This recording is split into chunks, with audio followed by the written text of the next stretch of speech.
Hi, and welcome to this special episode of the Great Tech Game podcast. It's my honor to have two very distinguished guests with us today to speak about the last few days of how the India Pakistan standoff has played out.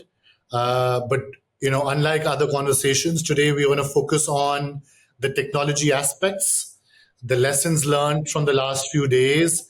And I couldn't think of anyone better other than the two very, very distinguished guests I have here, both of whom I consider to be mentors and guides in the fields of how technology is transforming warfare.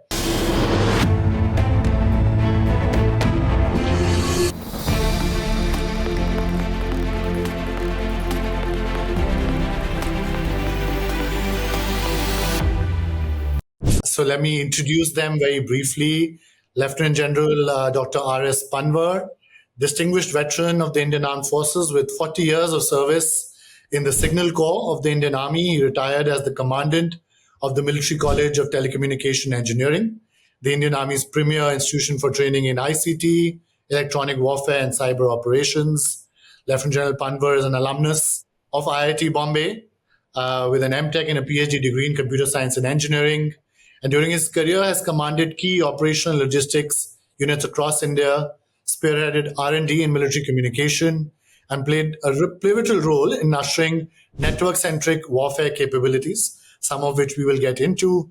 In 2024, Sir was also named a distinguished alumnus of IIT Bombay, the first Indian defense officer, I believe, to receive this recognition. So welcome, Lieutenant General Panwar.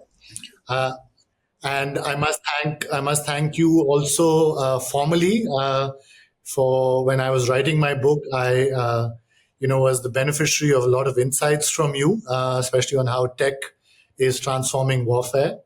We also have Lieutenant General Raj Shukla, also a mentor and guide for the last few years for me, a distinguished former officer of the Indian Army as well. Sir is currently serving as a member of the UPSC, Union Public Service Commission of India, with, again, over 4 decades of military service. He has commanded key operational formations, including an infantry brigade in counterinsurgency operations, the Baramulla division along the LOC, and a pivot corps on the Western Front, an alumnus of the Defense Services Staff College, College of Defense Management, and the NDC, the National Defense College. General Shukla has held several pivotal appointments, including 2 tenures of the Military Operations Directorate and a Directorate General of Prospective Planning, where he focused on shaping military futures and force modernization. I think both of these pieces we'll spend a lot of time on today. I, of course, have known Sir now since his time at the Army War College, where he and I had the honor of sharing some insights from my own book, The Great Tech Game, at the time, now a few years ago. And Lieutenant General Raj Shukla, of course, has also been awarded the Param Vish Seva Medal on the Republic Day in 2021. And I could really go on about both of your distinguished careers here, but suffice it to say that I'm honored to have both of you on the podcast today, and of course, honored to have you both as guides and mentors in this field. So welcome. Thank you so much. Thank you, Suri. And of course, today, one of the things that we've discussed that we want to do on this podcast is not to get so much into the nitty gritty of the operations between the two countries as they have panned out, but really try and take a step back, look at the big picture, look at some of the technological aspects of the last few days as the two countries have engaged on the border, and also, more importantly, look at the future, what the lessons might be from the last few days for India's capability development, where India's focus should be on the technological aspects of warfare, how the nature of warfare has clearly started to evolve, even in the Indian context. So I want to start off with a very broad question to both of you. With the latest news that we've heard that there is a ceasefire now that has been called between India and Pakistan, we now have this opportunity to now reflect on the last few days and see, one, what was the nature of technology that was this time used by both the Indian armed forces and also on the Pakistan side, and what insights and what lessons maybe both of you have drawn from the last few days of engagement. Lieutenant General Panwar, maybe I'll start with you first, and then we'll come to Sir as well.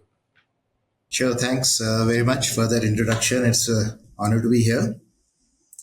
Now, coming to your question, we've been with all this, with the Ukraine war going on for the last 3 years, and before that, and of course the Hamas operation also, and before that, when the Azerbaijan conflict and all took place.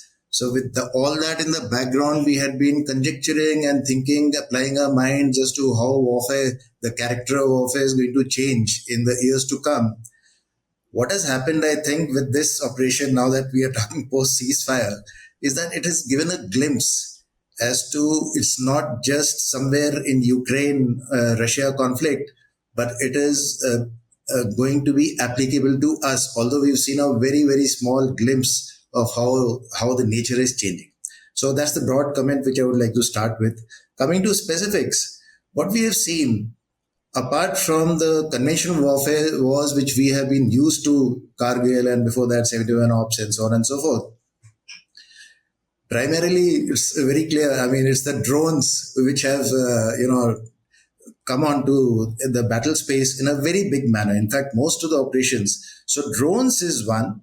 The second area is, of course, precision weapons. The use of these over long-range precision vectors. This is the second part. And related to these two are the air defense systems and the counter UAS systems. So this is the gamut of 3-4 heads which have become evident, and this is the battle space against which the last few days which you've seen action has taken place.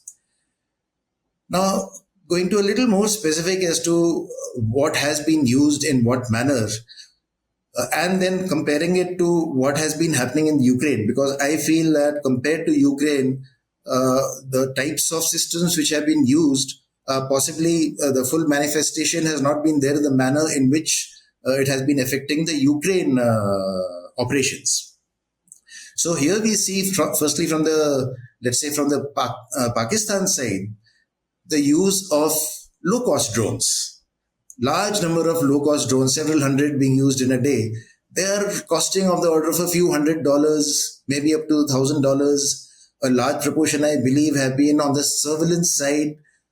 A proportion of it have been armed also. That's why some effects have taken place on ground too. So this is one component which has happened. From the Indian side, I would say that we've used a higher level of drones. So, for example, the Herops, the Harpies and the Herops, which we have, these are the Israeli loiter munitions, which we have acquired over a period of time. So, some of these, as reported in the open domain, they've been used for I think they've basically been used for suppression of the air defense systems. So, a heavier sort of munitions have been used. And our actions also have been on the heavier side. We've been trying to make an impact to the respective targets. So initially we started with the terrorist locations, and thereafter once our military stations and all, then we targeted military stations also, but with heavier levels of precision weapons. Also, you can say loiter munitions of a higher quality. Now, when coming to our counter UAS systems, so we've seen that not much effect has taken place with all these hundreds of drones which have come in. So what has come into play? So one is the air defense systems. So there's a lot of talk of this Akash Tir which has been there. There's not much mention which has been made of the Air Force IACCS system. That's also an air defense system, and the two are integrated. So these are the two types of air defense systems, control systems, which have come into play, and very effectively, I should say. And then, of course, the air defense munitions. So air defense has got a whole range of things, which is, I'll not go into those details. It has been reported in the literature. And though not so extensively mentioned in the media, is also the electronic warfare systems. So as far as these, the lower quality drones, the DJI Mavic variety type of drones, The electronic warfare is very effective against these. So a mix of these, and there's been a counter US grid also, which has been in operation as reported. So these are the types of systems which have manifested or which have come into play over the last 3 4 days with the operations which we have seen. Coming to the other aspects of it, one is we always talk of cyber and cognitive.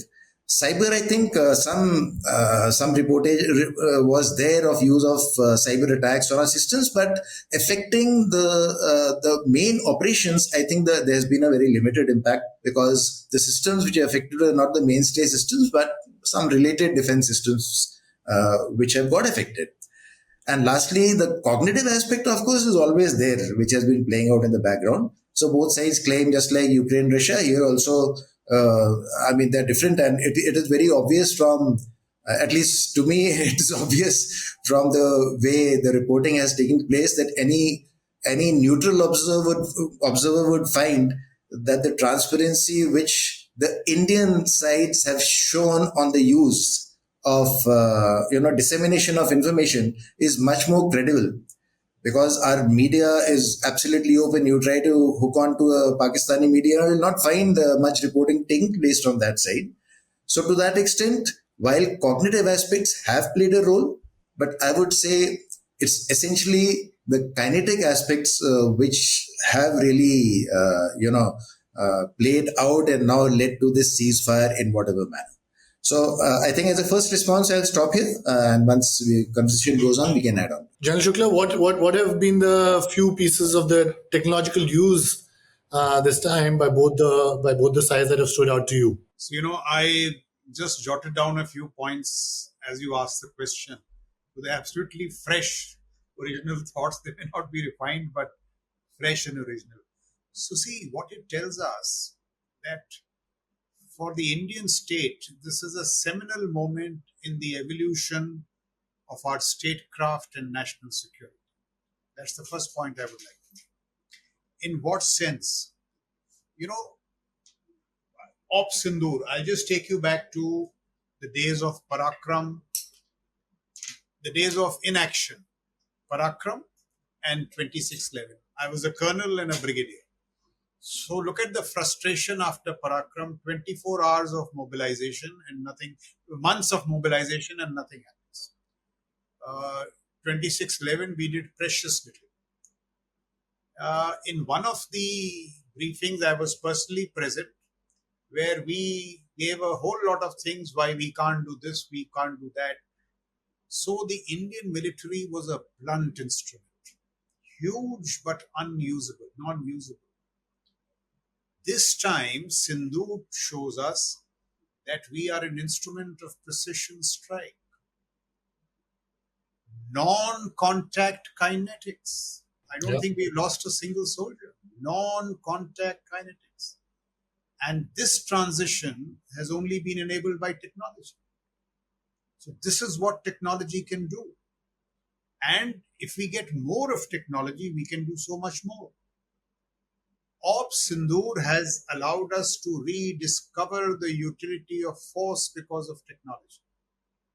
Otherwise, it had become a blunt instrument. So this is why I say technology is driving geopolitics and national security like never before. Like never before. Now the second point, we are also speaking when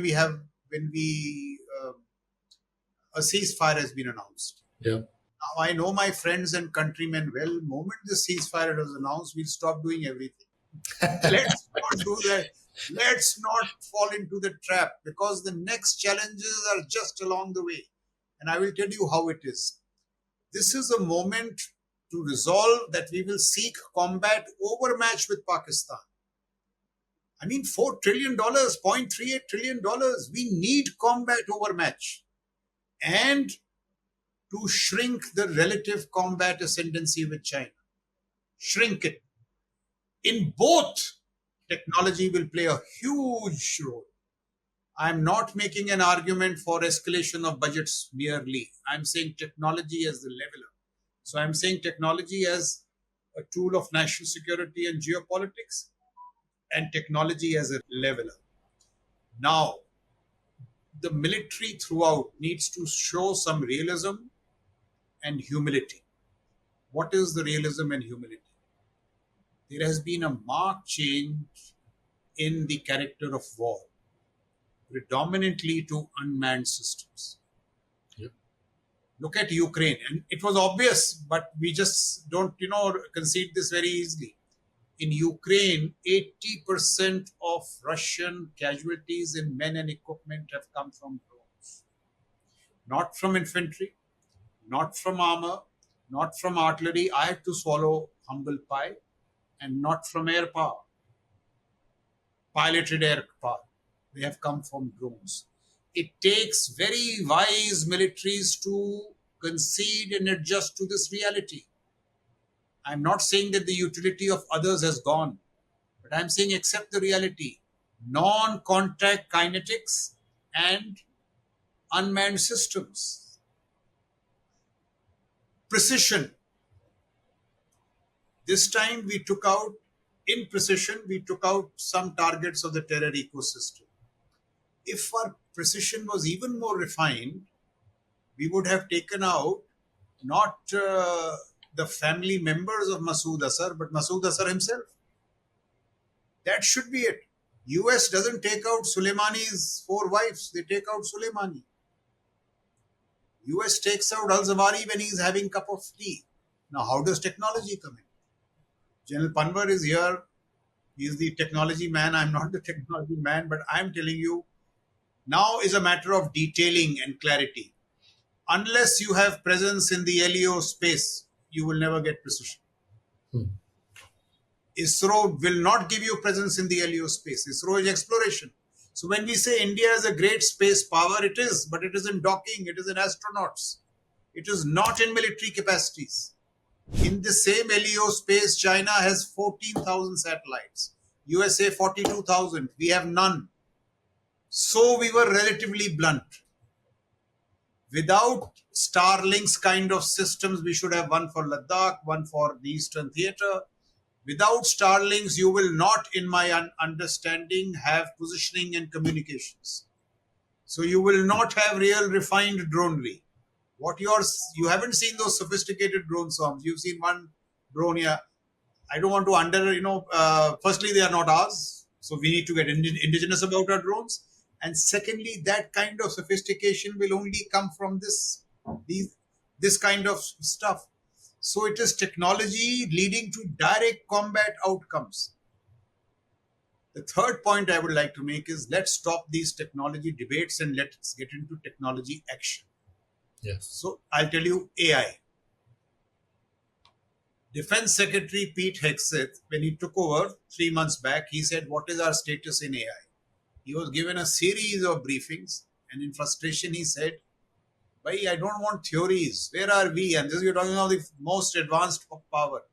To cut a long story short, the Americans were nowhere. You see the order he has signed, it's on the net. The order is 2-page. It says AI enablement of Eurocom and IPACOM. So no theories. This committee, that committee. Yeah. We should say AI enablement of Northern Theater, Eastern Theater. At least say it. Then he goes to say, what will AI do? There are some combat objectives. Precision strike, shrinking of the OODA loop, so on and so on. Now he says means. So he was told, sir, we can't give it like to this person, we can't give it to that person, this. He said, whatever the objections, OTA, exception given, consequence, a concrete plan, AI agents and Dural. वो सब निकाल दिया L1, Fel1 और जितने complications हम लगा देते हैं. Large language models, Microsoft. 16 months delivery. 4 review meetings before that. Why can't we do that? Military is not even talking of GPUs. First LLM order is given. Where is the military's LLM? Hum bolo to bhai. So let action on technologies. Things will go wrong. We will fall short. But let's not get into the over. Sir, we cannot give order to a good startup, Sarvam or whoever it is. So DRDO. That must not be the argument. There are no rules to do this. knowing fully well that DRDO will take a 10-month project and do nothing, or 10-year project and do nothing. I'm not demeaning DRDO. You first produce the capacities and they'll give you the orders. And look how this whole thing spirals. You will take AI, give it to DRDO, they will not deliver, and then you will say technologies don't matter. Technologies matter, but let them work. So I'm talking of action. There are three technologies we must just focus on, in my view: AI, EW, space. It may be too early to talk. We had great challenges in EW in Sindhu, great challenges. And the reason was that the entire electromagnetic spectrum, Baidu, Shaidu, was handed on a platter to the Pakistanis. The Chinese were operating it. Hmm. And now, when those things will come, you will come to know what were the challenges. So, EW is no longer theory, it is affecting your combat capacities. AI is no theory, it is affecting your combat capacities. Space, I have already explained. The third point I wish to make is General Panwar is the best chap to answer. We have been running after a lot of players. The army has three IITs, Military College of Electronic and Mechanical Engineering, Yeah. MCME, MCT, CME. Please put your faith in them. Army Commander Artrack has unlimited budgets. Give it there and outsource people. So say I want to develop some AI, give it to MCT. Any good minds like Anirudh or whoever, there are provisions, hire them and get that thing cracking. These three, along with the corridor in UP and the corridor in Bangalore, Mysore, should be our Silicon Valley. Without a Silicon Valley, the Indian military will not go to the next stage. This should be our Silicon Valley. What worries me about the Silicon Valley is that in both the Silicon Valleys, I see what is repeating: Bell, PSUs, जिन्होंने यहाँ हमारी मुश्किल बनाई वही दोबारा पैदा हो रहे हैं. It has to be startups. And there are, I can swear by at least 10 startups in defense who will revolutionize our defense. All that they need no mehrmani, they just need orders, orders, and orders Yeah. so that they can go on. So I'm pointing to the need, the prospect, and the great possibility of technology coming in this point. So let me, and fourth point, just 2 points more and quickly, and then I'll return the floor back to General. In the larger gamut of technologies, ASPI technology tracker. Look at what, I've been making this point. If you are determined, see what can happen. 2003 to 2007, in 65 leading critical emerging technologies, America leads in 60 out of 65.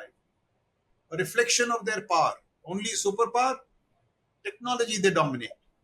Then China embarks on this 1,000 talents plan, diaspora strategy.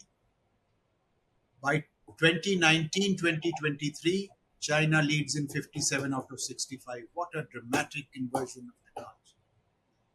The good news is that in that same tracker, I saw we were number third. In a number of them, distant third, but third. Can we not pick 10 technologies and say in 8 years we'll be leading in these 8 technologies? And now, the point of talent. You will never get to this. I don't want to sound derisive. This kind of stuff, cutting edge stuff, will not come with engineers at 2 lakhs. Startups are paying 6 crores in India. 1,000 talents plan, China said, when they were nowhere, they said the best Chinese from anywhere at rock star pay. Let's not evade this. You will not get it at this. You have to acknowledge that talent matters in technology. The committee will not build the engine, Defense Secretary's committee. Another committee will not get you an engine. It has to be these minds. Even then it may not happen, but at least the possibility increases. Is there? Keep Yeah. repeating the same thing, it will not happen. AMCA, I can tell you today, will not deliver unless you have these kind of minds. It has just been announced.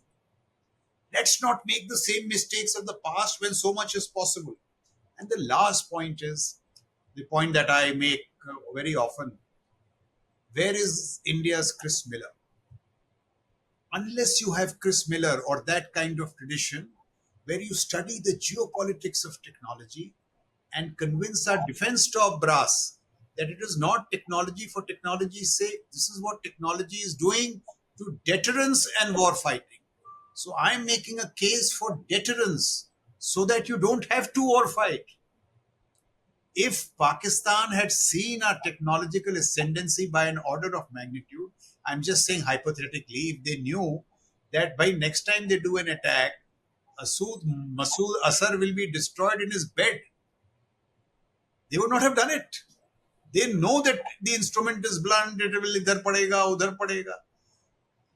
Just one last thing about technology. I'm a gunner. We were told in our time, if you bracketed a shoot in 35, 40 minutes, we were told excellent shoot, outstanding. Today, with AI enablement, with all those flying binoculars, artillery shoots are finishing in 3 minutes, 40 to 3. So you can go endlessly about technology. This is, all these things that we can do. Also, a very determined, like this future warfare program and all. Nobody will give you technology unless you understand technology. Let me give you one very small instance. When I was a major doing staff college, Raja Ramanna had come to staff college Wellington, and he asked a question. He said, "Who's the leading IT exponent of the world in India?" People said, "This guy here, Congress chap who's sitting in US. What's his name? Who led our IT revolution?" Sam Petroda. Sam Petroda. Somebody said Sam Petroda. He said, "General Krishna Swami Sundarji. He's here in Wellington. Go to his room. After retirement, he had 50 network computers. He used to experiment." Raja Ramanna saying this about Sundarji. And the point I'm making, he was an infantry man, no degree, just a passion for technology. Yeah, yeah, yeah. Unless you have that passion in the military, you will produce 3 and 4 stars who very respectfully are illiterate about technology. And if they Yeah. are not literate about technology, it will never. ये भाई DRDO हमको दे देगा, ये हमको बंद करना पड़ेगा. If I am conscious about technology, I will leverage the fine institutions that I have under your nose. General Panwar has been a commandant of one of them. MCT, this, Yeah. and I can tell you from experience, there is no dearth of funds. You have to give money for people to experiment. If some youngster says कि sir मैं micro explosives के साथ मैं drones को combine करूँगा, what is it? It is loiter of the future. Youngsters have come in the army to us, and we have said no, we have no money. Lies. Bansode has made a Carmine. There will be so many others. There is a chap called Colonel Sai in Signals. He's Yeah. produced a secure WhatsApp. I, as an army commander, tried move the universe. कायनात को कर दिया, but मैं कर नहीं पाया. Correct. These are the challenges. These Yeah. are the challenges. No, I think you've laid out tons of I think very specific, very big picture. I think domains that we need to focus on, the AI piece, the EW, the space. I think the talent piece is well taken. Structural reforms, as you've said, we cannot have bureaucratic hurdles to adoption of technology. But just one point, and I don't know what, I have a hunch that the time has come, it will be done. There is something which tells me that this time none of these excuses will work. It just will be done. It will be done. Yeah, no, so I think to that point, Lieutenant General Panwar, I want to bring you back in to maybe pick up from any of the threads that, of course, General Raj Shukla has brought up, or others that you feel are gaps in our capability development or focus areas that maybe we need to focus more on from your perspective. Yeah, so the first thing which I would like to say is whatever General Shukla has said, in fact, we have a complete matching of views of what technology.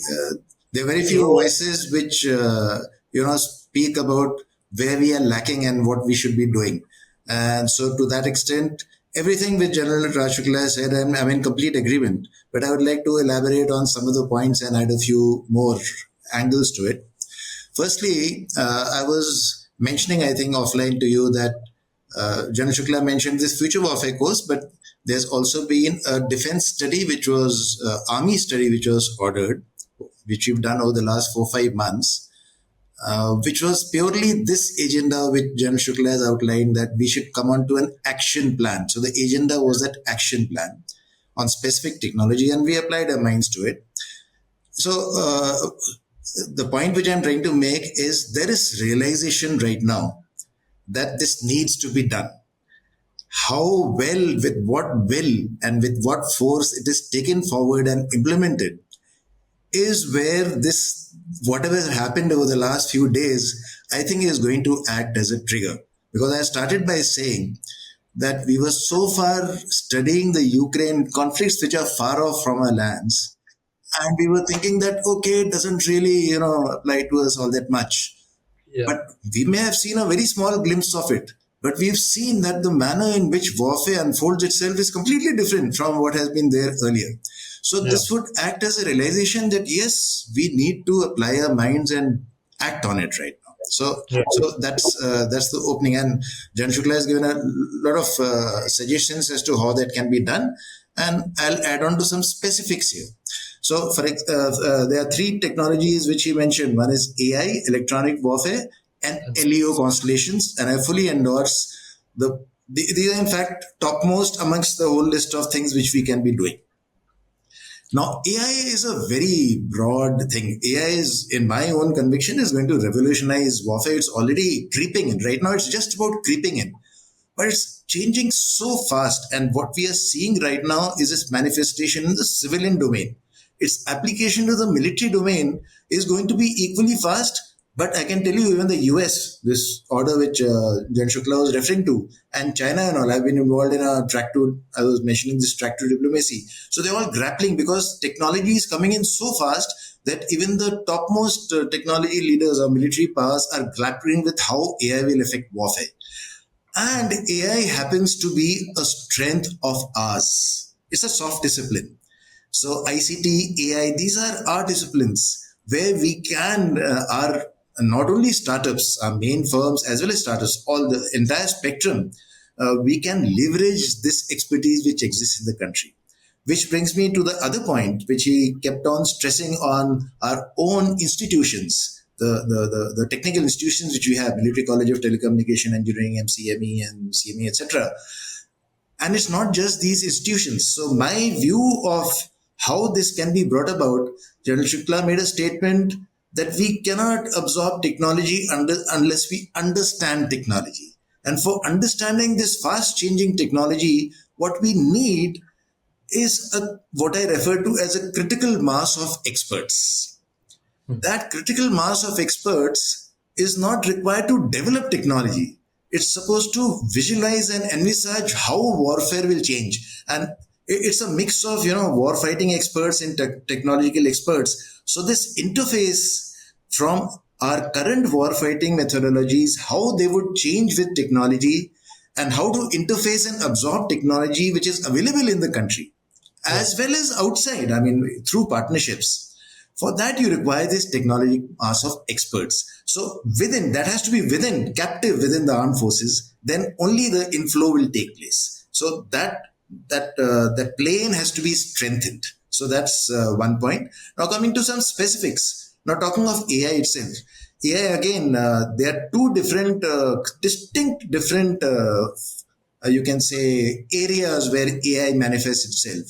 One is the general AI, artificial general intelligence, and all these LLMs and all are all in the area of general AI, general explosion of intelligence which is taking place. The other is the narrow AI. So in the military context, if you look at, so far we've been focusing on narrow AI applications, like for example, collation of intelligence. This is one of the main areas where we've been focusing so far. But there are many other narrow AI areas such as target recognition and autonomous weapon systems, where autonomy is there in weapon systems. Today, we are seeing the drones which we see, including in the Ukraine conflict, they are largely, in fact, I would say almost 100% piloted drones. While there are AI components in those piloted drones, but primarily, essentially, they are all piloted drones. And it is piloted drones which require communications for controlling them. And that is how the EW systems, if you look at the Ukraine conflict, the EW systems have been extremely effective against drones, because you require firstly the GPS location systems, which again is dependent on the electromagnetic spectrum, and the communication with the operator who's piloting those drones. But imagine if these very systems which are now at play, we've seen a little bit of it, and what has been happening in the Ukraine war, become autonomous, then these communications, the EW, the effectiveness against these will completely go, and a different realm of counter US will come in. Some of it is getting developed, and I'm now referring to the directed energy weapons and primary, and these are the laser weapons.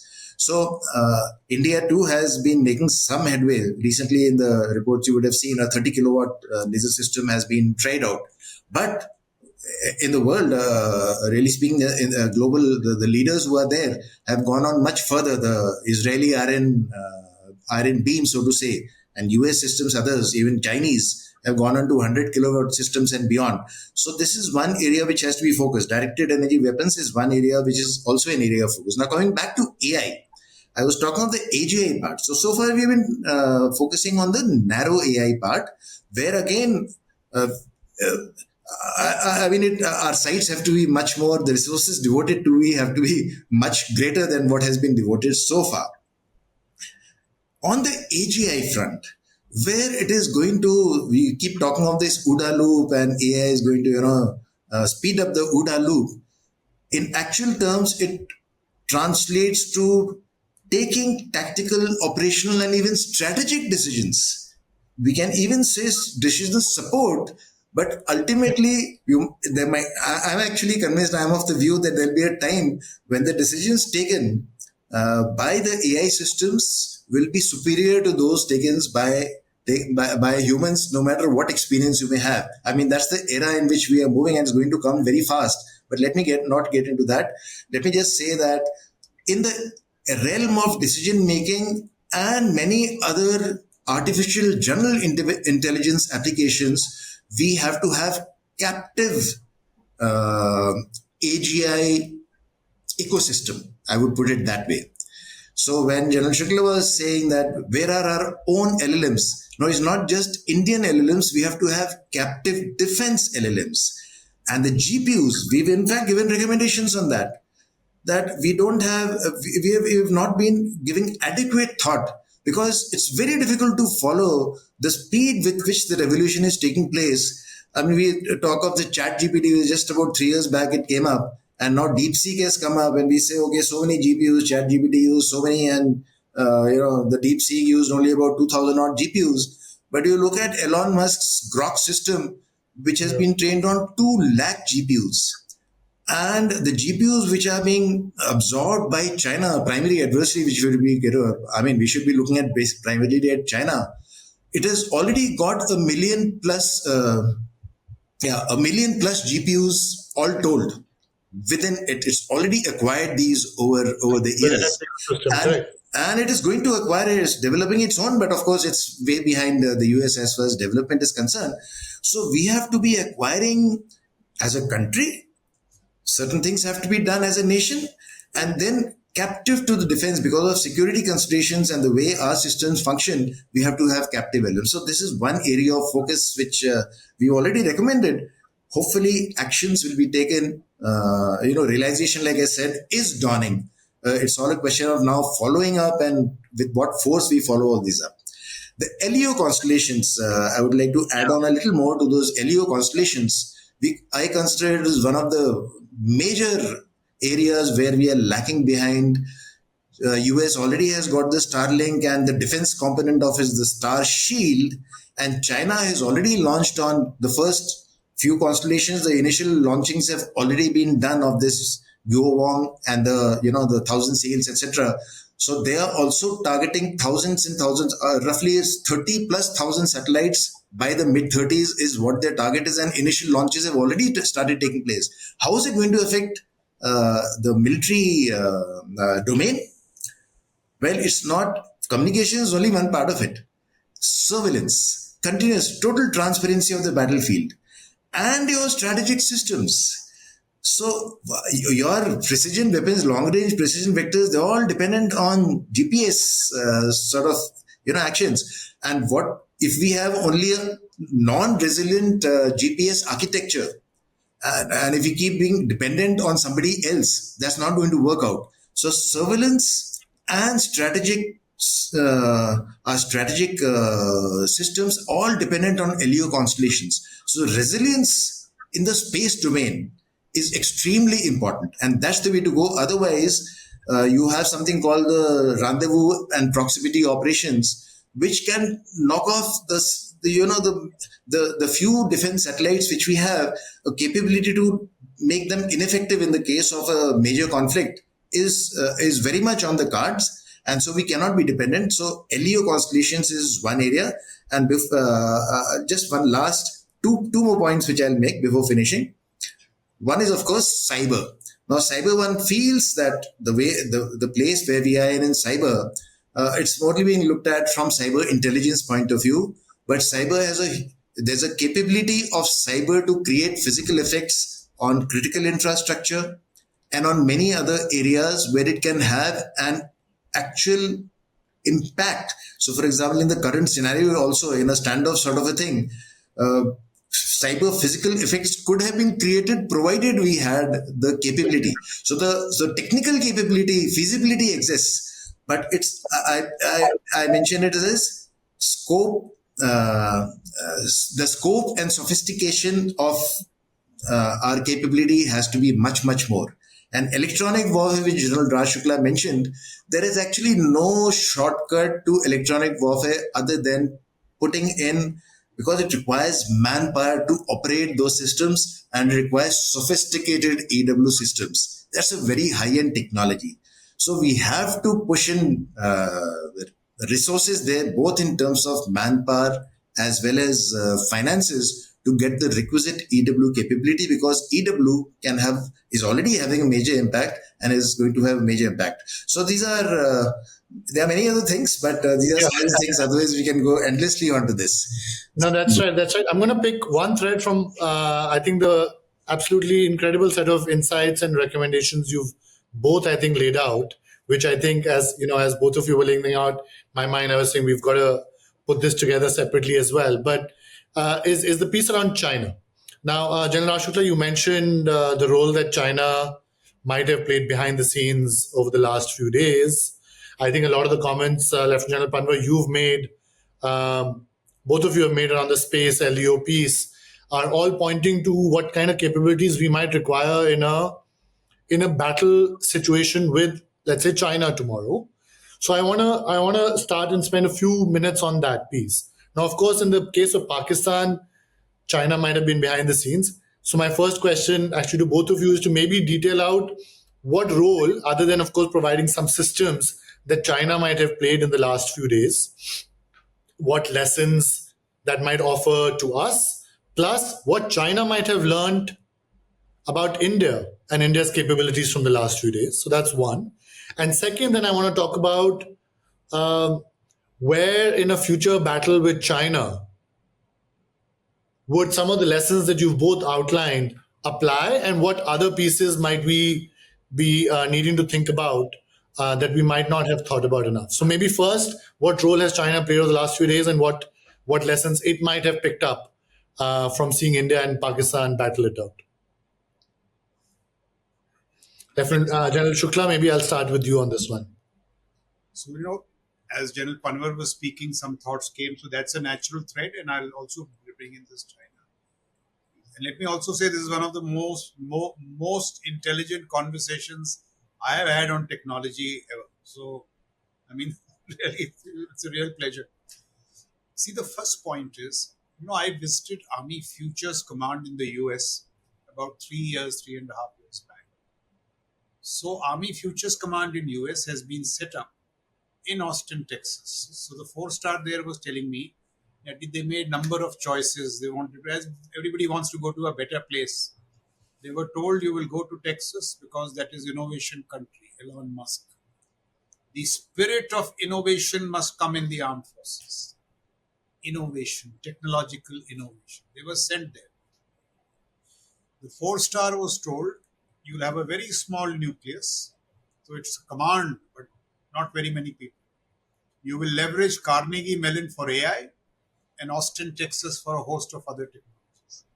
So the first question I asked him, I said, why are you going to civilian academic hires? You don't have an MCT like us, MCME like us. So he looked blank. He had not heard of it. We have these technological universities, and look at our narrow mindedness. We have not allowed them to grow. So, some of our forefathers had this, they were Foresight. meant to grow like that. And then we shut them up. No, you will only do training. You will not talk of this. You will not talk of that. You are giving degree courses. You are giving postgraduate courses to people. A superpower which doesn't have this luxury. The four-star told me hired 3,000 academic hires at rock star pay. Our argument in MCME, MCT, and all that NDA should be that we have this basic setup. Just give me recruitment flexibility. For quantum, I must hire the best mind in the country, and he must come to Hyderabad and be there. You don't need to go anywhere. This is why I keep making this argument about your own this thing, and you have they are there. They are brick and mortar exists. Just the software needs to be put. The second point, I'll tell you the dramatic combat outcomes of technology. I've been saying this for a while. I'm the lone voice of maybe a few others. Technology has made air power dead. It may be an exaggeration, but dead. The Russian Air Force has been absent of Ukraine. Why? Su-30s तो हम उनसे लेते हैं. Drones. They tried first 2-3 months. They haven't flown.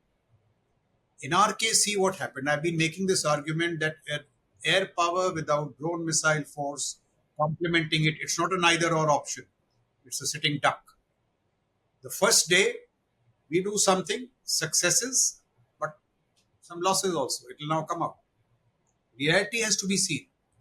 When the Pakis do it, they also suffer losses. 2J-17s, 1J-10, 1F-16. I'm told the AFAX has been here. Why? In the technology matrix, at the moment, AD is leading over manned combat platforms. Manned. So what should you do? You should have unmanned. Unmanned would have taken out the radars, taken out some of their strike systems. Only then would manned platforms have been able to. This complementarity. Why it doesn't happen? Because most Air Force officers think that drones are a threat to their livelihood. These things you have to be honest about this. You can't be dishonest when it's national security. Everything can't be silo empire building. So it's not just technology, it's honesty about these things. Look at the AD topology. US, Israel, see, you have to see the whole thing through. Offensive air power without stealth is useless. Stealth is technology. So invest in quantum. Israel could hit Iran because it had its own stealth and a huge amount of help from the Americans. It hit when it was secured by AD. What is that? Iron Dome, Arrow 2, Arrow 3, Aegis of the US, and yet they moved to THAAD systems. We cannot do air power without an AD topology. An AD topology of a very high order that can survive. We have just got away with these drones, ikke dukke. When the Chinese use their rocket force, it will be overwhelming. Your cities will be exposed. There will be political repercussions. Let's learn this lesson now and not dodge these issues. You need massive AD topology, and there are direct outcomes in all this. That's point 2. Point 3 is, General Panwar made this point about we being lead in soft. I put this point. If we were the lead in IT, if we are lead in software, why are we nowhere in AI? Let's answer this. The Nandan Nilankanis of our times and the Narayan Muktis of our times have to answer. Why did we become cyber coolies? Why I say this? Because this dangerous argument is coming again. We don't need LLMs. Let's make apps. Unless you have LLMs, you will again become a digital Macaulay. So we must do this. The armed forces say, I cannot give my data. When the same issue was raised in the US, the Ash Carter said, told the chiefs, you will unlock your data. They said, sir, who's responsible? They said, you are responsible. You unlock your data, put it in secure cloud, but just because of security, you will not unlock data and you will lose combat advantage. I am saying because these arguments are everywhere. They have to be tackled, even if it comes from the loftiest of personalities. They could be wrong, I could be wrong, but let's settle it once and for all. If we were the lead in AI, in software, why are we trailing in AI? We are nowhere in AI. So it is all these arguments, honesty in all these arguments. Four, lack of technological conviction. See, either cyber space matters or it doesn't matter. If it matters, what is the cyber agency, space agency? It has to be a cyber command, space command, not because of a four-star, because of the combat punch. And I tell you, lack of in my view, with a lot of humility, cyber coordinator can just ensure resilience in ministries. What is cyber capacities? The Americans have it, the Chinese have it. They call it cyber exploits. They are actually cyber weapons. Weapons means to paralyze Shanghai, paralyze Washington. Both of them don't use it because deterrence, this is how nuclear deterrence works. In our case, if we had it, we should have paralyzed Karachi. A crisis hi nahi aati. So, lack of technological conviction. 80% of army officers don't even say cyber because we've been conditioned not to talk of cyber. As if it is something we've been told, देखो ये civilians करते हैं. Cyber coordinator करेंगे. We were told, they are chaps, don't worry, they will do it. Why didn't we do it? It is not Yeah. putting on one network here and there. No, in fact, I think one of the first questions, General Shukla, that when I started talking to Lieutenant General Panwar about this conversation today that we're having, one of the first things we discussed was the lack of cyber element in this last few days. Now, of course, from the Pakistan side, but I think it's a very fair question to raise about why India maybe did not leverage it more. Technological conviction. And this I blame 3-4 stars, including me. It has to, if you believe in it, say it. If you, what is this iffy business? We beach mein cyber agencies signaling walls that we are not too serious about it. Just let it be. And look at the Bandar Bat in it. Cyber, space, SF. I mean, there's no equality. If SF is not used, don't give it to somebody.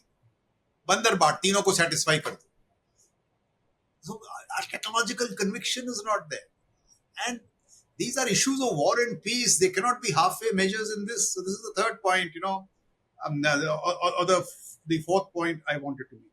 Let's just pick one piece, persistent surveillance. If you take them to the finality, what would happen? I was an army commander during Galwan. I assert if we had persistent surveillance, Galwan would not have. Galwan would? Not have happened. See how it matters. What has happened in Ukraine? Planet Earth and Capella. Capella asked the Ukrainians and the West and the Ukrainians, what is that one thing you need? They said, ability see through darkness and all weather. 365 days. In the Indo-Chinese context, there must be at least 120 days in a year where because of weather or thing you can't see. When you can't see, he does what he has to because he can see you. This is persistent surveillance. If planet Earth can give you commercial space, I'm not talking of any. If planet Earth can give you revisit times in hours, why can't we get some agency to do it? Capella has given it to you with SAR in 17 months. There are startups in India who can do it. वो बेचारे L1 में फंसे हुए हैं. वो order. So it is not the technology is not there. It is not that it has got caught up in all this.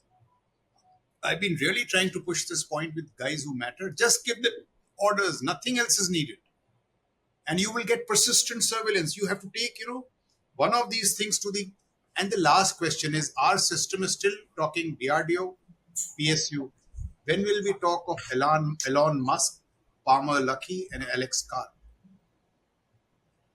Alex Carr, and see, there is no contradiction. Alex Carr, when Ukraine breaks out, senses a business opportunity. No hypocrisy. He wants to make money. Yeah, he's there before anyone else is. Yeah. He reaches out to Zelensky and he does, cut a long story short, I'm told, he drives through Yeah. Poland. One day lands up there. So Zelensky says, yeah, who's this guy? He says, sir, just give me your data and I will give you AI enabled services. Today, Ukraine has the benefit of AI enabled services in fire, maneuvers, surveillance, CUDA. And what has he got? He has got data. And that data, which we know is oil, he is marketing in West Asia, Yeah. global products. No, he's got great proof of concept now. Correct. Great. We have such people. But उनको हमने, why we don't even hear their names? Because अपना हमेशा वो है, Bell.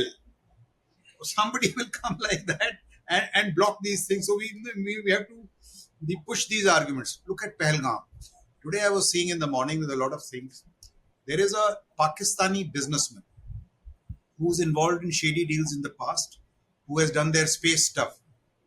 In February, with Maxar, he placed orders for imagery of Pahalgam.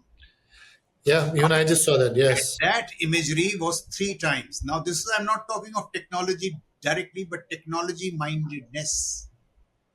Why did our int agencies, DIA, all these people, they don't have the orientation to pick these kind of things? So, this is not technology, but technology mindedness. If we had done that, maybe there were some. So, in this whole argument of technology, is wide in that. Now, I want to talk about one thing about the future. People say, "What is quantum?" All theory. What do you need quantum for now? Yeah, quantum. One of the features of Ukraine is GPS has been denied.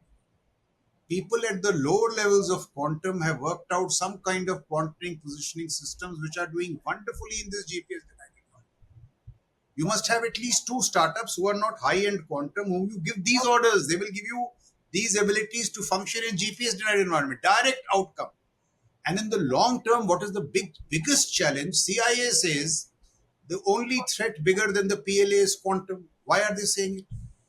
Because commercial encryption is already threatened, and the other kind of encryption, military encryption, will be busted. You will have no nuclear codes. So you must invest in quantum. This is the argument I'm making to those people who say, यार वो पहले civil में तो आने दो.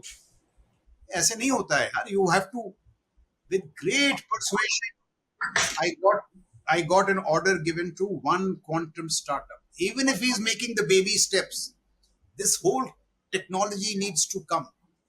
And now see with the China piece, there are 2 issues. I'll just answer them. One is, they are just social media fluff, and in actual war, they may just do nothing. Could be possible because they are talking so much of technology. But if their technology piece works, we will be unbeatable. They will be unbeatable. And that is what should, really worry us. 2 points here. What should worry us about DeepSeek is that 70% of the DeepSeek engineers are not China America returnees. They have been bred in Chinese universities. So the best and the brightest are in China. You will get more and more of this innovation. They beat the Americans not because they got lavish budgets. In fact, it's 1/20th of the cost. Not because they got latest GPUs, they got ration GPUs. They beat them on algorithmic innovation, which is talent. That should worry us. And what should worry us even more? That out of these 211, 30 were from the PLA, civil military fusion. Their rocket force has an engineering university under it. Engineering university which just does rocketry and aligned sites. So when they think big. They think of fusing sensors and shooters across 7 domains, not just land, air, and sea. This is what of the technology piece that should worry us. Why China is such a big challenge. So we have to make this big leap. The military component of the power differential is already $450 billion with China. Now, that is one part of the problem which we have to address. But if we don't address the technology piece, we are gone.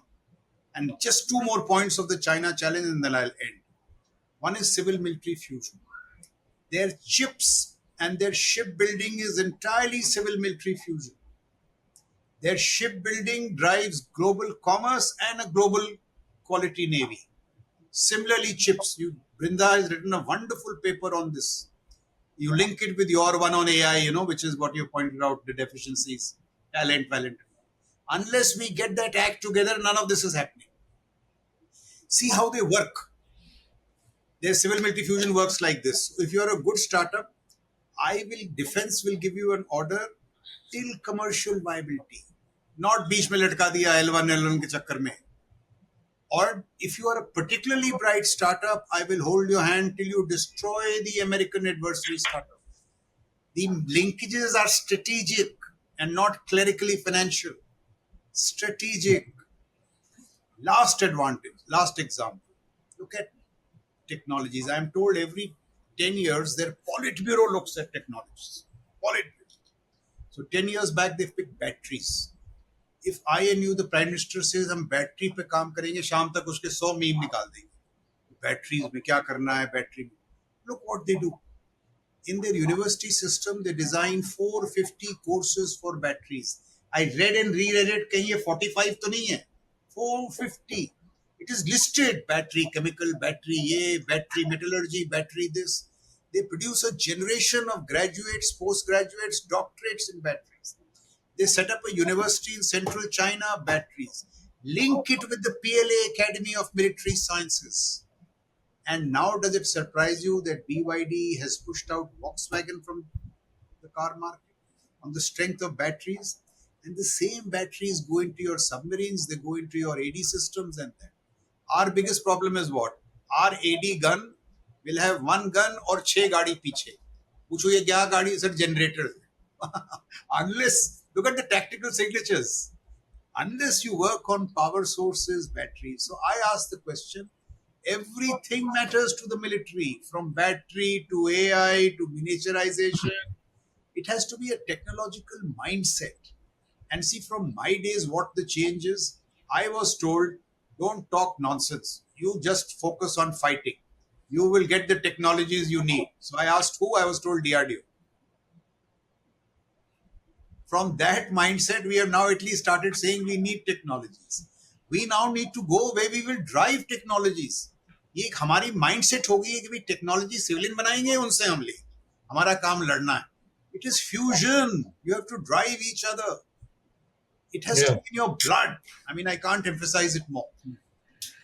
General Panwar, I saw you jotting down notes, and I'm sure you have further thoughts. I don't want to interrupt the, I think, incredible flow that's going on of ideas and recommendations here. So I'll hand it back to you.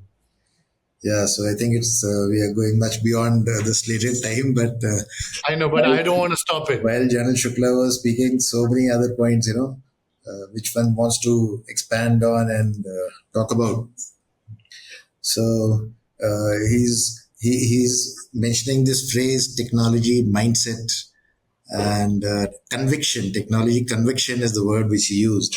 The way I put it across is there has to be a recalibration of here I'm talking about the kinetic and non-kinetic aspects of warfare.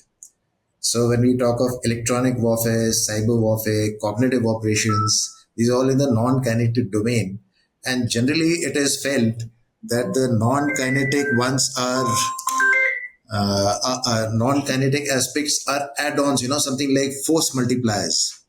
And so it will handle itself and something like its secondary force multiplier. So this conviction is what brings about the change. And what I say is that it's only, and nobody is going to give you accretions, it requires accretions in manpower and accretions of resources in terms of finances. For example, electronic warfare is a huge capital consumer, so to say. So this budget has to come from somewhere. Similarly, the LEO constellations, mega constellations, they require capital expenses. While innovation is required by entrepreneurs, as Shukla was mentioning, but in general, it requires a lot of money too, and this money has to come from somewhere. Now, why would you want to? There's a limited defense budget. We can keep arguing about this should increase or not, but whatever is that limited budget, this conviction that by by recalibrating the resources from the kinetic to the non-kinetic domain, your overall combat potential is going to increase. It is this conviction which Yeah. is going to make you spend that much money in those domains. And reallocate it away from, let's say, other. There's a limited kitty. I mean, whatever be that kitty, it may be 2%, it may you increase it to whatever. I mean, it's been remained under 2% for so many years now, Yeah. so many decades now. But whatever that kitty is, within that, the allocation which is there, one has to be convinced in a mind that these domains will give you better combat benefits. I just want to make one interruption here, it's so Yeah. important. Yeah. See, if I, as the CDS, believe in AI don't need to go anywhere. I must pick 300 crores from my budget and give it. Yeah. I have to That's be the point. convinced about it. Yeah. 300 crores तो हम एक साल में खर्च कर नहीं सकते. जब conviction नहीं होगा हम इसको लिखेंगे उसको लिखेंगे. We are not serious about it. Sorry, sir. I just wanted to say. No. Okay, so now the second point which I want to stress upon is this the innovative mindset. Now, when we say innovative, I'm not talking here of technology innovation. Technology innovation, in any case, that is what our entrepreneurs and startups and all are doing, and they are the best premier institutions, IITs, ISCs, in conjunction with the startups, etc. That's the ecosystem where innovation comes in. I am talking of innovative thought processes in changing our war fighting methodologies. So, taking the simple example of even the existing spectrum of the UAVs, the combat UAVs, the drones. Drones is a really colloquial word, actually. There are specific words for it. So, this is already existent. Now, how do we exploit it? Do the mechanized operations of today, for example, should function as we have? Then there's a we have this fix, destroy, maneuver tactics of the mechanized operations.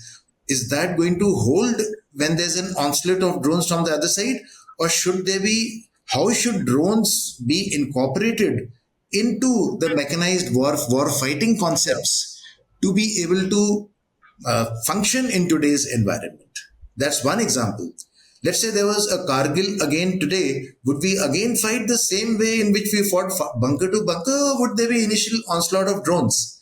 Some examples from the Ukraine conflict. So what I'm trying to say is that we have to apply our military minds by understanding technology and trying to visualize. It's not that we have to wait for a high intensity conflict to occur to be able to make these changes. We have to think it out. And so this application, this innovative mindset of how to incorporate them into your tactics and operation or part, etc., is one area where we need to give much more focus. Some examples now coming on to the third aspect. When I said that AI, I consider that it's going to transform warfare. So one was on the decision making front, etc., that sort of a thing. But autonomous weapon systems. Now, for example, the previous Joint Chief of Staff, Mark Milley, I mean, he was there a couple of years back.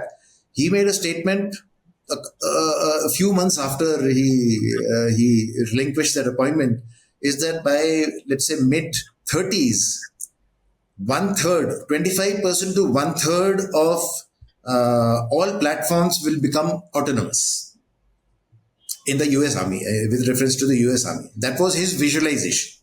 Yeah.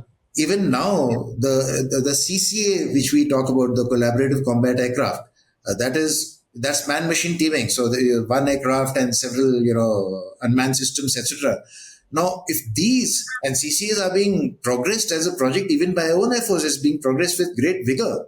But the point is, how will all this function? Any autonomous weapon system which comes in, or even if it is piloted but unmanned, how is it going to be incorporated? So that's where a lot of resource, thought process, and ecosystem has to be made, where the technology developers, certain amount of adaptation of technology has to take place. So there have to be these premier institutions outside.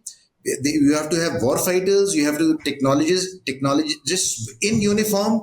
So it's an entire ecosystem which has to come together to make this happen. So that's on the war fighting innovation front, I would put it in that manner.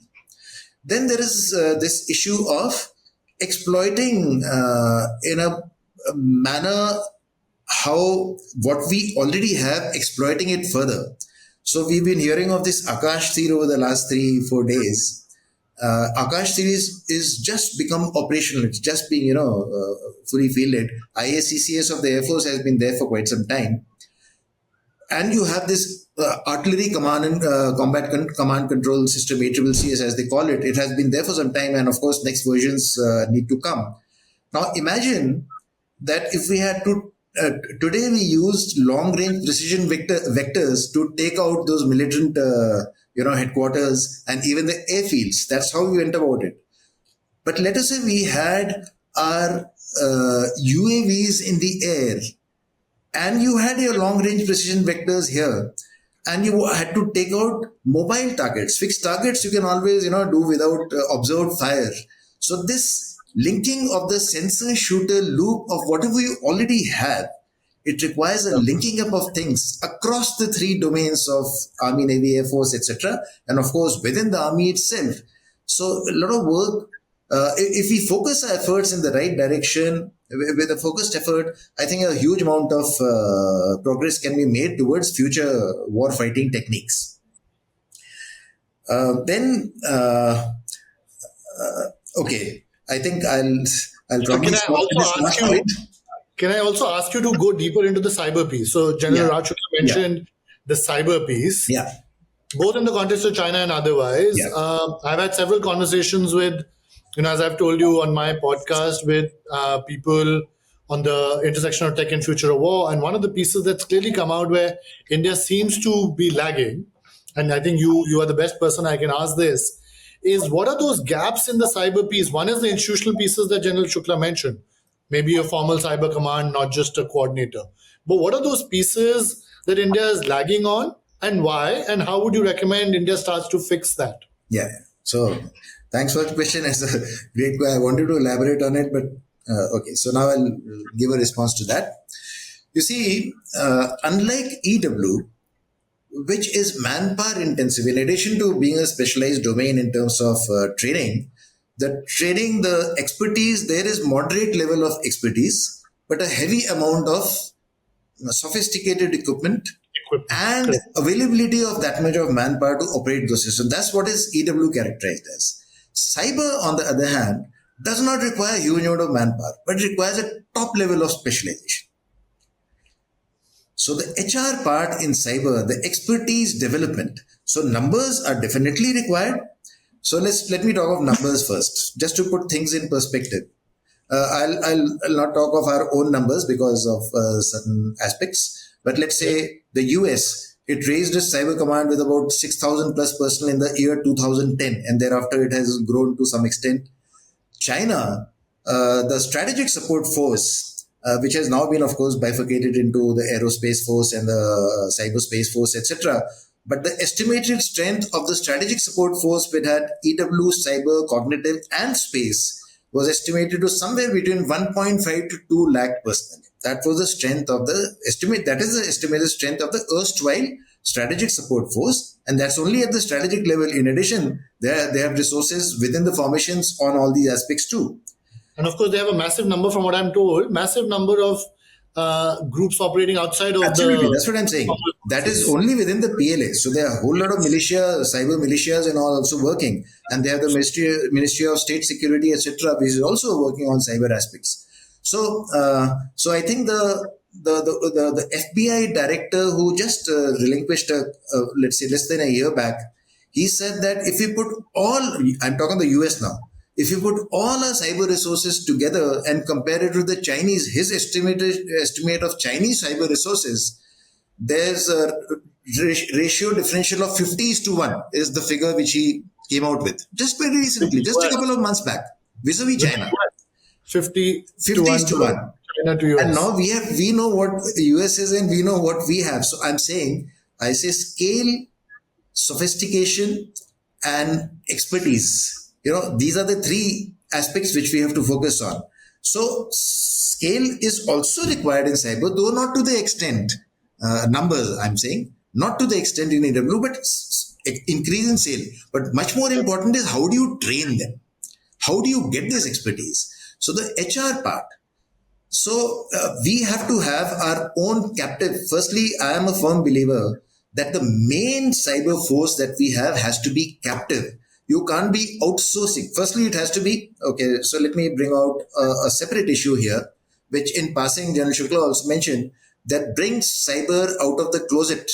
Talk about it openly. Offensive cyber. I'm not talking of the defensive cyber. Defensive Yes. cyber, we are. I mean, within the armed forces, we Yes, are I mentioned that resilience is what we've been focusing we on, are in but a good place as far as defensive cyber within the armed forces. I'm not talking of the country. I'm talking of the armed forces. We are in a good place. But offensive cyber is what we have to focus on. And so far, we had been keeping it under wraps from security point of view. Now, the point which I want to make here is that carrying out offensive cyber operations is perfectly acceptable and justified as part of a justified war. If you can throw missiles today, for example, over the last 3 days, if you can shoot missiles into Pakistan, why can't we carry out offensive cyber effects? So it's perfectly justified. What is the question mark is when you carry out covert cyber operations in a gray zone environment. That is when you have to keep it covered, and to what end are you doing it?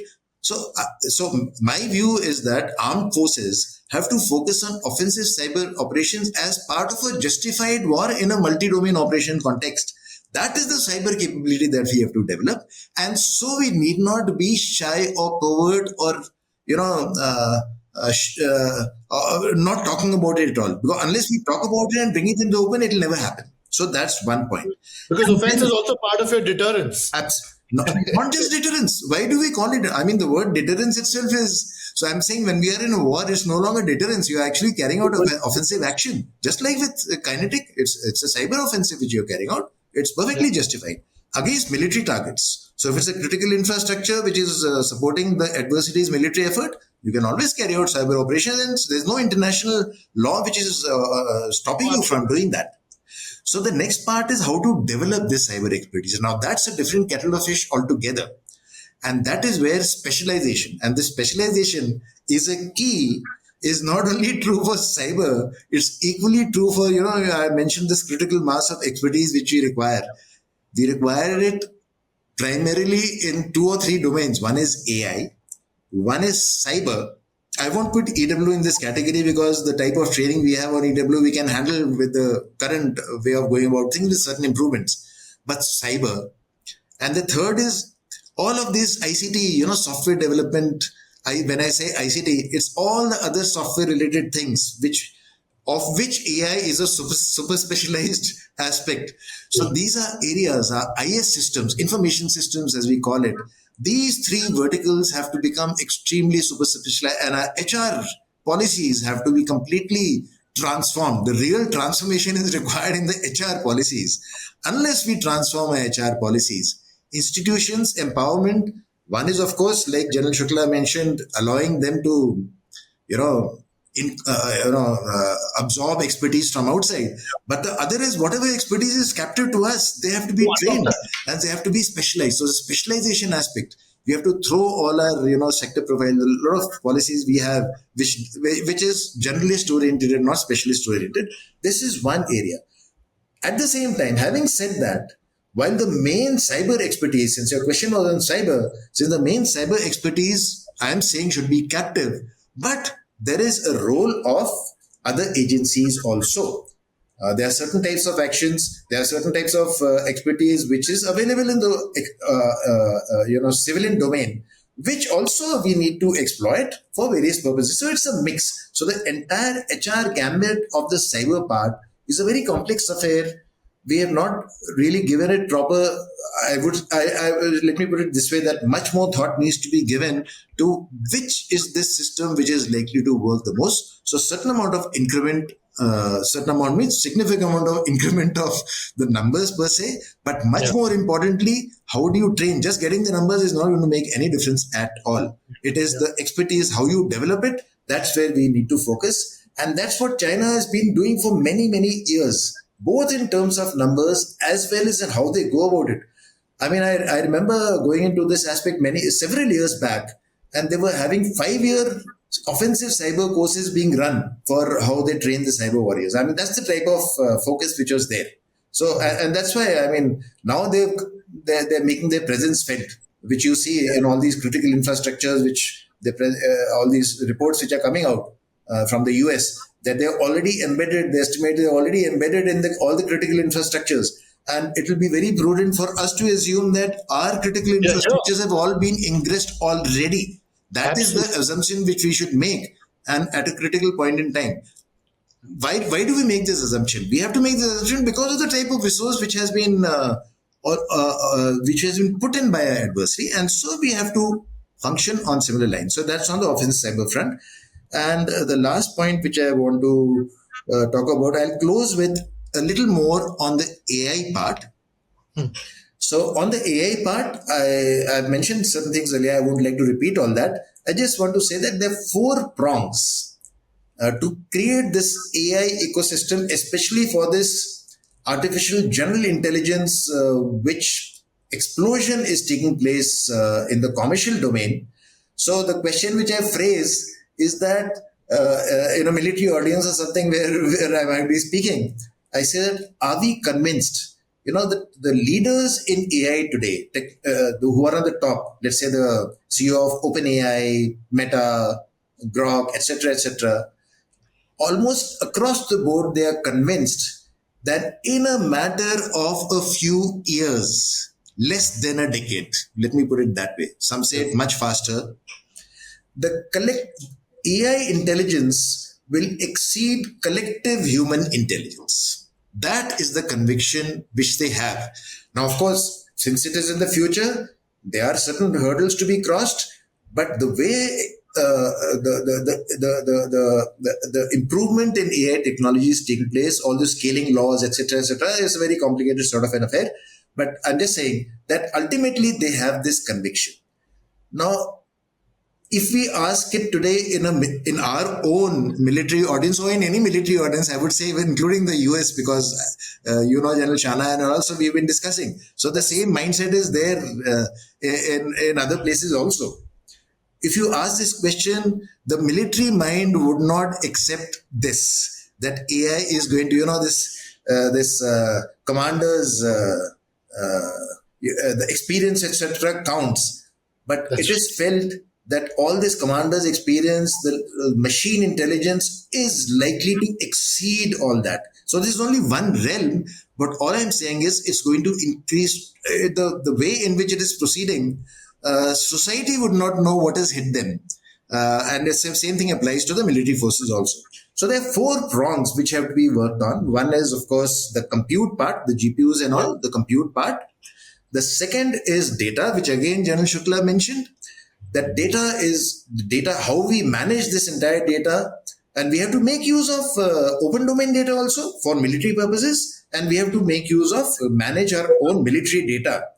So there's a huge amount of effort which has to be made. So second is data. The third, of course, I already mentioned is expertise. And the fourth is power.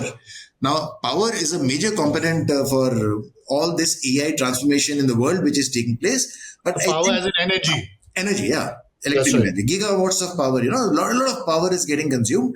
Although in the military context, the type of thing which we are talking about, at least in the near term or mid-term, power should not be too much of a concern as far as India is concerned, the quantum which is required. But the other three prongs have to be really worked on. Our sites have been very low. All of them have to be, exploited and leveraged and put together as an ecosystem for it to outflow. And then, of course, ultimately, all this, the use cases, how are you going to utilize this this intelligence in the military domain? So, same thing, the innovation. This technology is there, but how will it play out in the military domain is where we have to think. And war Yeah. fighters and technologies have to come together to make this happen. No, So, absolutely, sir. I think General Shukla has read that paper. I just published a paper on this, that the three missing pieces in our India's AI puzzle are practically the things that you mentioned: the data piece, the talent piece, and I mentioned the R&D piece, which of course we've discussed already at great length in terms of the innovation that's required. And unless that combined with the compute combines with the compute focus that we've had under the National AI mission, we're not going to have all the building blocks that we need to build the right applications and use cases ultimately whether on the military side or the civilian side. I'll end with one piece, sir, for both of your considerations. Given we were ending the conversation on the cyber piece, is a recent conversation I was having with one of the big tech firm representatives that were here recently in Delhi during Raisina. And this particular big tech firm mentioned that today we are a bigger SIGINT agency than the NSA. And to me, that was very reflective of the fact that the talent, the resources, the capabilities, and the the tentacles are today as much, if not more, in the private sector and the private sector firms as they do within government and the armed forces. But this has been absolutely fascinating for me, and I'm hoping for listeners and avid followers of this intersection of technology and warfare. Thank you so much for being, I think, candid and detailed, and I think as much big picture and as I think specific to me, that often that intersection I don't get. And so thank you both of you for laying so much, I think, in detail what India needs to think about, what the Indian armed forces need to think about. I think what the private sector needs to also bring into the table for the armed forces. And hopefully, ultimately, I think, as General Shukla, you've rightly mentioned, take action, right? I think a lot of talk doesn't lead anywhere unless it's followed by action. You had something to add, Can I just say, make one last point? of course. With one point. The future, you can be nowhere in technology without R&D. Absolutely. Look So at the I'm a yeah. you're preaching the Look at the convert. reality of R&D if we don't check now. USA spends $975 billion annually on R&D in science and technology. $700 billion comes from the private sector. Absolutely. This lecturing that the Indian private sector does to the government, how much what does the private sector spend on R&D? Abysmal, I'll just tell you. So the point really is this: it is not why don't they spend. The point is, why do our private sector visionaries not see value in R&D? Absolutely. That is what bothers me. So either you don't see value, or you're just being clever by half, lecturing the other guy on R&D. 975, 700. China spends $575 billion on R&D, and we spend less than $30 billion on R&D. Yeah. The future is evident. Yeah. I was surprised. There's a chap called Dr. Panchanathan, Indian American, who heads the American Science Foundation. He's either resigned or he's been let go, sir, Okay, I by don't the know. new administration also, I by heard the it 3 months back. yeah. What amazed me was this: a civilian saying that American Science Foundation, we are the offensive arm of Pentagon. Without us, Pentagon is mere defense. It is like the PSA in India saying it. He'll never say it because of this whole issue with the military stuff. So the argument is this, and what surprises me that a communist country should lead in ideation. Whether they execute is a separate matter. Why are they leading these debates on ideation? I'll give you an example. The Panwar talking about strategic support force. When it first came into being some 10, 12 years back, I used to wonder. The Chinese translation said the aim of strategic support force is to fuse cyberspace and EW. Look how far-sighted. While the Integrate. West was raising separate cyberspace and EW, they were fusing it. And today I see the brilliance in fusing. You cannot have they all complement each other. You see, this Absolutely. argument of cyber is a very interesting argument. I'll just one last point and I'll finish. What is the purpose of let's see how the Americans discovered cyber. They first they had a cyber command before the election hack of Hillary Clinton. Of Hillary Clinton. So the boss of cyber command in USA read of the election hack from the newspapers. So the government said, "Why do you not know?" He said, "Sir, I don't have the mandate. You told me that you don't look into government, this and that." So after that, once he was given mandate. His mandate was to secure private and government from cyber. Once he did that, the elections have not been hacked. So this hesitancy is the whole issue in terms of cyber. Now I am telling you, General Panwar is here. What was WannaCry? WannaCry, which upended the London health system and created havoc in London, was a cyber weapon in the inventory of the NSA. It somehow leaked, That's right. but it was a weapon designed to paralyze Chinese cities.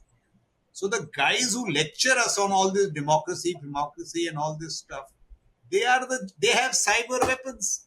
If they have cyber weapons, then the Chinese have cyber weapons. And as General Panwar is saying, our whole military leadership is schooled. Yaar, cyber mat bolna. It is not responsible. That lies the problem. So it is a reality. In fact, it works the other way around. As somebody argued, navies do navies militarize the oceans or do they stabilize the oceans?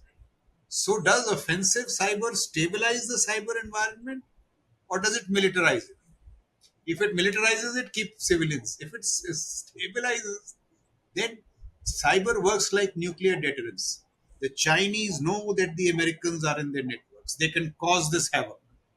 The Americans knows that the Chinese are, they can cause it. So there is deterrence. Staying away from it doesn't help. Now, these are the clairvoyant issues of space cyber. And I'll give you one argument, last argument, space.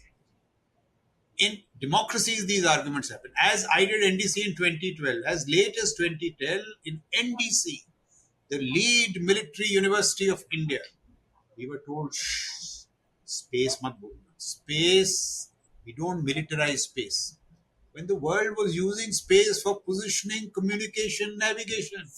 Now, if you lag in ideation, how will you ever grow in? No, Exactly. yes, suddenly in any space waste chahiye. It took a maverick like, the Americans also had punctured their whole space command. Yeah. It is Trump 1.0. It took a maverick like Trump to give space combatant command status. So these are the issues. There has to be, absolute clarity. Last point of AI. I want to make one point about AI. Satya Nadella tweeted about AI. He said, AI is a greater revolution than industrial revolution. And the industrial revolution, the major consequence was that the leading countries, their economies grew by 10%. Yeah. So the leading players in AI, their economies will grow by more. Now, when India is talking of Viksit Bharat, if you are not in the AI game, abhi aap fourth largest economy, or you will fall. You will not grow unless you invest in AI. The second point I want to make aware, and I'll close here after. I was surprised. Henry Kissinger says it is a misnomer that AI is all about technology. He The says day is all about. technology. AI is only 10% technology. 90% is your thoughts about AI, domain specialists, data, this, that. And see now the argument extended by somebody else. All the data on the net has already been picked up. The problem today is of data. If we don't have capacities in AI, LLM, that's why Vance is saying not regulation, run faster. If you don't have capacities in AI, all our data will be taken by the Americans or the Chinese and the leaders and processed as AI and given it back to us. This is worse than Macaulay. This is digital Macaulay. So the need, if we say we are a different civilization, Indic languages, we have to take our data, get LLMs to process it. The product matters, the outcome matters.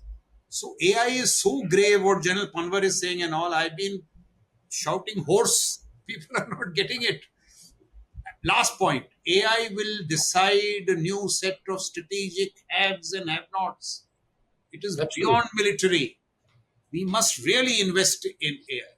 No, absolutely, sir. I'll in my book, one of the things I mentioned very clearly, both the R&D piece that I think once you study history of the countries that have done well on the tech front, you realize that a key component is that R&D spend, R&D capability, which we have lagged on. The other piece I mentioned exactly again, you study history, these lessons become so evident that was the first great divergence, and today technological leadership will lead to the second great divergence. I think it's a question of whether you're on the right side of that divergence or not. I know we've gone way beyond the time I had asked of both of you, but at no point did I feel like pausing the conversation. Neither do I feel like that right now. But I think, in the interest of making sure that people listen to our conversation, also, I'll close it out with, of course, a big token of gratitude both to you, I think, to our armed forces in general, to your service to the nation, and I think as recent days have shown, the criticality of this aspect of our country's strength and capabilities, how critical they are, and it's not just the economic. This has to come alongside our economic growth and development. So I thank you both, and I really hope that this is not the end of the conversation, and that we use this as a way to keep the conversation going, both internally, externally, and wherever else people like you think this needs to get to. And so with that, I thank you for the conversation today.